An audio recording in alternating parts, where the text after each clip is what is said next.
All right, here we have Ménage à Troi, which is a pun on Ménage à Trois, but why they have meeting of three, I have no idea. That doesn't seem right. Anyway, though,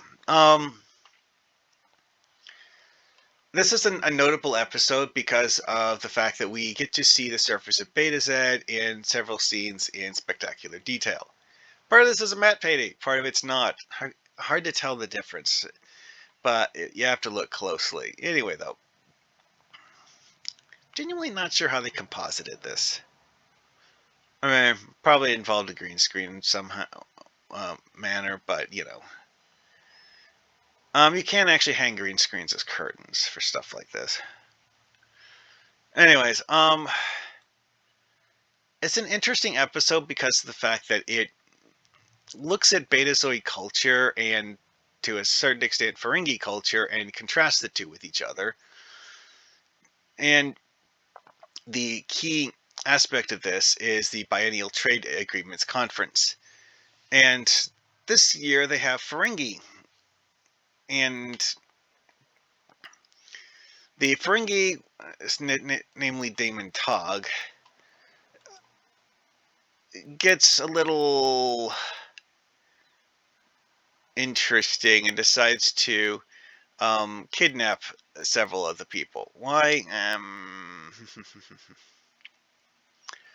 Well, Daimon Tog is trying to talk Luoxana Troi into something, but Luoxana doesn't want it. I actually don't remember the specifics of what he was trying to do. Oh, yeah, that's the other thing, is that Luoxana Troi is trying to convince Deanna to get married soon. It's just that, why isn't she just encouraging Deanna and Riker? I don't know. Anyway.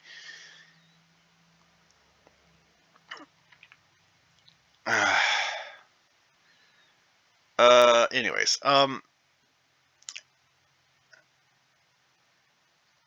Riker goes on shore leave on Betazoid because, he likes it there. And also, the ship is in orbit. You would think that you could have multiple crew just go planet side and just like, oh, we're just going to zip down to Betazoid for a few hours and look around. I mean, it seems like the sort of thing that should be commonplace in situations like this. I mean, it's a friendly planet that's a Federation member and, stuff. Anyways. And then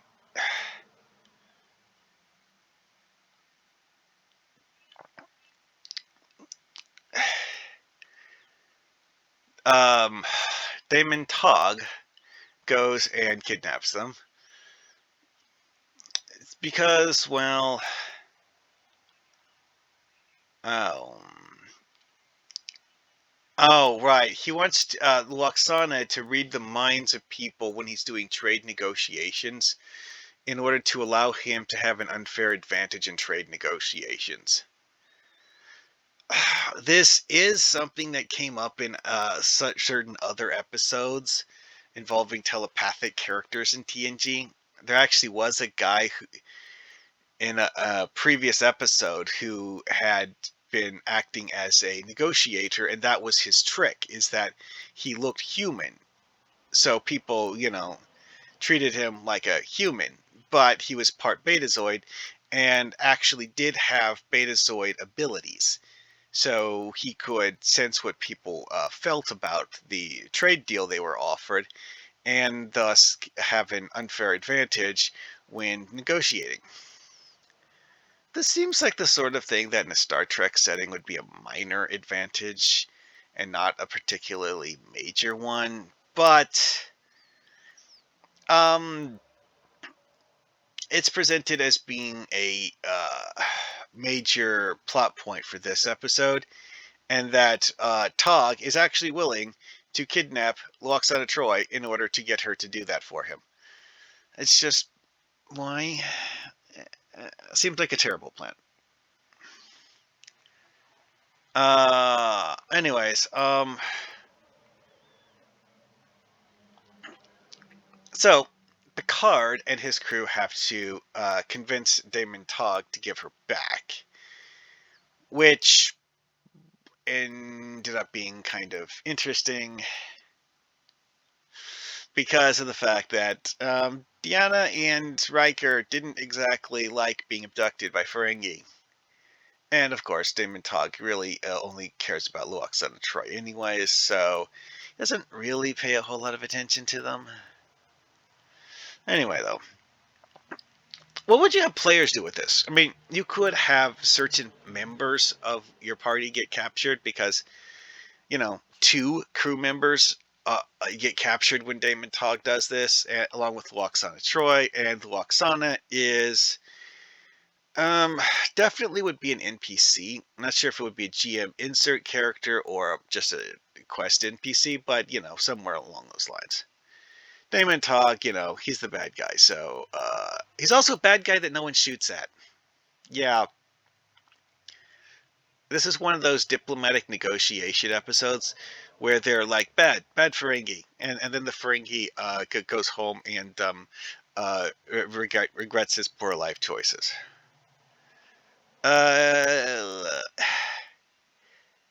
This is actually one of those things that's more realistic than you'd think, because the Federation is not at war with the Ferengi Alliance at this point.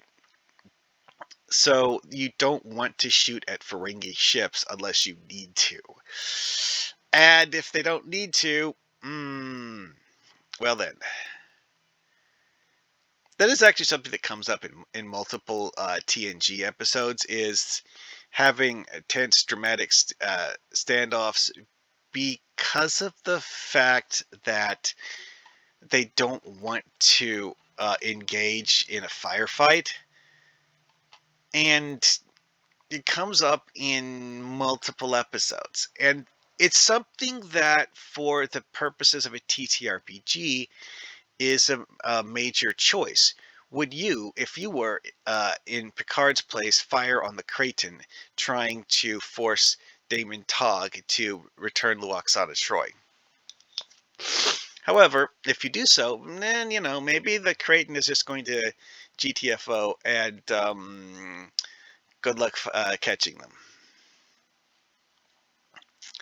And that is one of the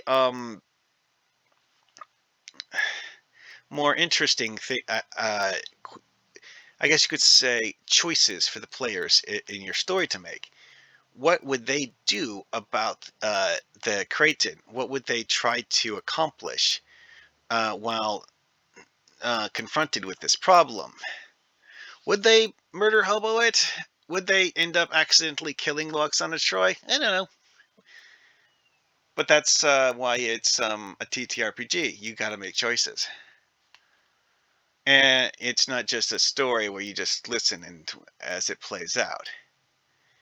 And that is what would make this actually kind of fun as an episode idea. Now, other amusing things in this episode. We actually see an example of a Ferengi plant. Yeah, Zan Periculi. And much like most Ferengi things, it's considered to be drab and boring. This is what, by Ferengi standards, is a colorful flower. However, the Ferengi homeworld has been stated to have something like 20 different words for rain and 30 different words for varieties of mud. Why? Because it's mostly just as a giant freaking swamp. Like the entire planet, it's a giant swamp or something. Actually, that's an interesting point with this one. Ferengi.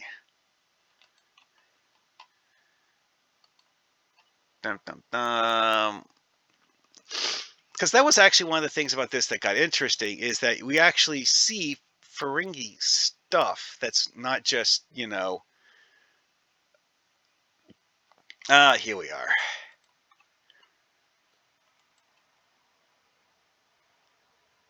See, this is the capital city, which is, brightly lit.